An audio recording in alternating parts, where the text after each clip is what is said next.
Kita ke sorotan lain, Saudara. Kejaksaan Agung mengungkapkan bahwa mantan Menteri Perdagangan Tom Lembong sudah diperiksa sebanyak 3 kali sebagai saksi. Pemeriksaan dilakukan sebelum akhirnya ia dijadikan tersangka dalam perkara dugaan tindak pidana korupsi kegiatan importasi gula periode 2015-2016 di Kementerian Perdagangan.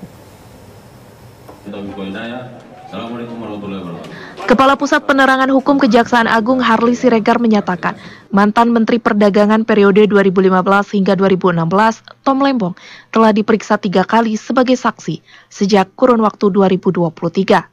Kapus Penkum Kejagung mengatakan bahwa Thomas Trikasih Lembong atau Tom Lembong sebelum ditetapkan sebagai tersangka pada Selasa 29 Oktober 2024 juga diperiksa terlebih dahulu sebagai saksi. Setelah dilakukan pemeriksaan sebagai saksi, penyidik Jaksa Agung Muda Tindak Pidana Khusus atau Jampitsus Kejaksaan Agung kemudian melakukan gelar perkara. Berdasarkan hasil gelar perkara tersebut, penyidik menetapkan Tom Lembong sebagai tersangka dan penyidik kemudian melakukan penahanan. Mengenai kemungkinan ada saksi lain yang diperiksa, Kapus Penkum menegaskan bahwa keputusan itu berdasarkan kebutuhan penyidik. Terkait kemungkinan adanya tersangka baru atau tidak, Harli kembali menegaskan bahwa hal itu kembali kepada penyidik dan penentuan tersangka baru nantinya akan didasarkan pada alat bukti.